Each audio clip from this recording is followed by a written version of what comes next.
বিসমিল্লাহির রহমানির রহিম।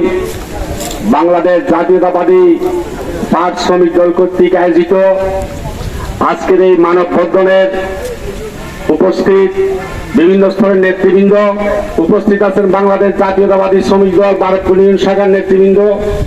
আমার পাশে আছেন জামাত ইসলামী বাংলাদেশ বারোপুর ইউনিয়ন শাখার সংগ্রামী আমির, প্রিয় সহযোদ্ধা বললে ভুল হবে না।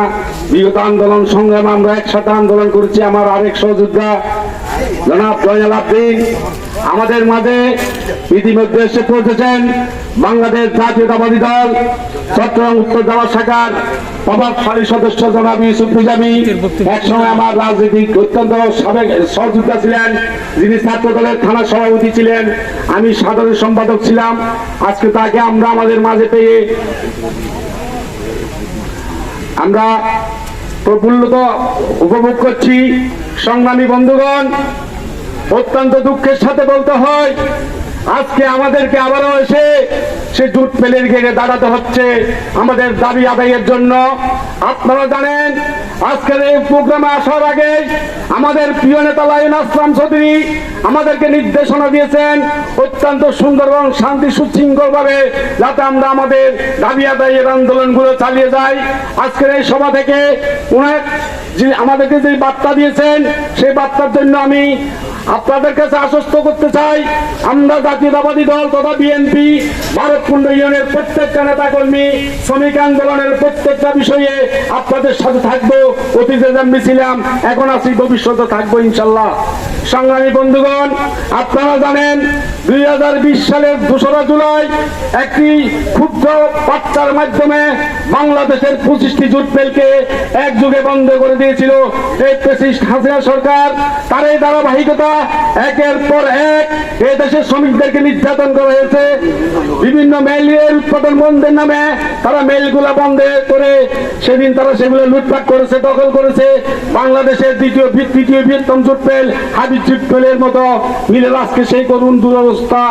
আজকে আরেকটা কথা বলতে চাই, আমাদের যে দেশের শ্রমজীবী মানুষ যারা শ্রম বিক্রি করে জীবন যাপন করতো তাদের পেটে লাথি দিয়েছে আওয়ামী লীগ হাসিনা ফ্যাসিস্ট। আজকের এই সভায় দাঁড়িয়ে আমরা এইটুকু বলবো যে অতীতের নিয়ে আমরা আমাদের সেই সোনালী আঁশের নিয়ে যাতে গর্ব করতে পারি, সেই সোনালী আঁশ আজকে আমাদের গলার ফাঁসে পরিণত হয়েছে। আপনারা জানেন কিনা জানি না, বাংলাদেশ সরকার বিগত সরকার ইন্ডিয়ার সাথে হাতাত করে বাংলাদেশের জুট মিলের উৎপাদিত পণ্যগুলোকে ইন্ডিয়ান পণ্য বলে বিদেশে রপ্তানি করেছে, আর ইন্ডিয়ান মালগুলোকে মেড ইন বাংলাদেশ থেকে আন্তর্জাতিক বাজারে প্রচার করে বাংলাদেশের পাট কলের এবং পাট শিল্পের পাট উৎপাদিত পণ্যের দুর্নাম রড়িয়েছে। তার মাধ্যমে আস্তে আস্তে একের পর এক প্রত্যেকটি জুট মিল বন্ধ করে পায়তারা করে শ্রমিক নির্যাতন শুরু করেছিল।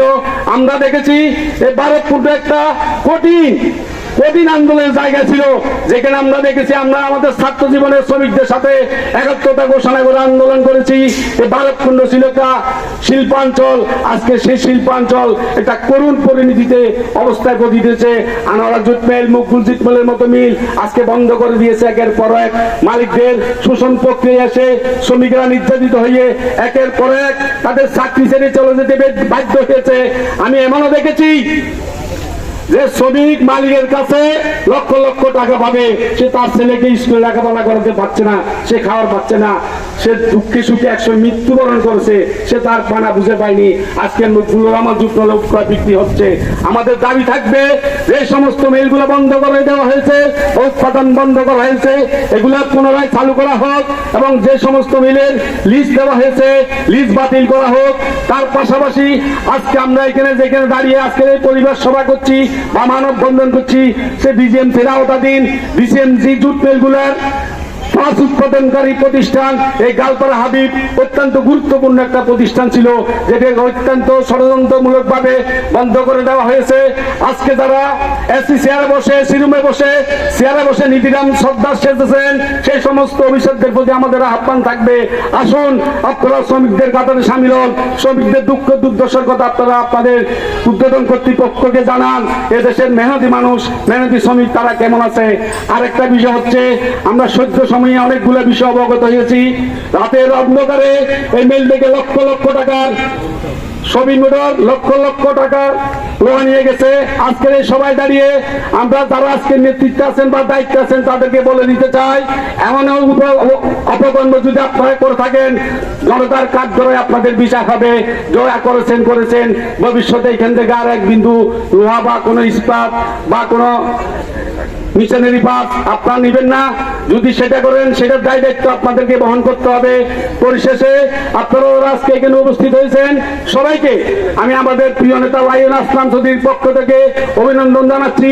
তিনি অত্যন্ত সাবলীল ভাবে বলেছেন যে তোমরা অত্যন্ত সুন্দর এবং গোছানো ভাবে শান্তিপূর্ণভাবে তোমাদের কর্মসূচিটা সম্পন্ন করিও। আজকে আমরা চেষ্টা করেছি সবাইকে নিয়ে আমরা আমাদের শান্তিপূর্ণ প্রোগ্রামটা করার জন্য। পরিশেষে আমাদের মাঝে বিভিন্ন রাজনৈতিক দল সহ 500টি মিলে যে সমস্ত শ্রমিক ভাইরা ছিল, আমাদের জাতীয়তাবাদী শ্রমিক দলের যে সমস্ত নেতৃবৃন্দ ছিল, পরশভাবে ইউনিয়নের বারকুন ইউনিয়নের সবাইকে সংগ্রামী অভিনন্দন জ্ঞাপন করে আগামী দিনে যে কোনো বৃহত্তর আন্দোলন সংগ্রামে আমরা আবার একত্রিত হব। প্রয়োজনে সেই শ্রমিকদের পূর্বে যারা রক্ত দিয়েছে তাদের মতো আমরা রক্ত দিতে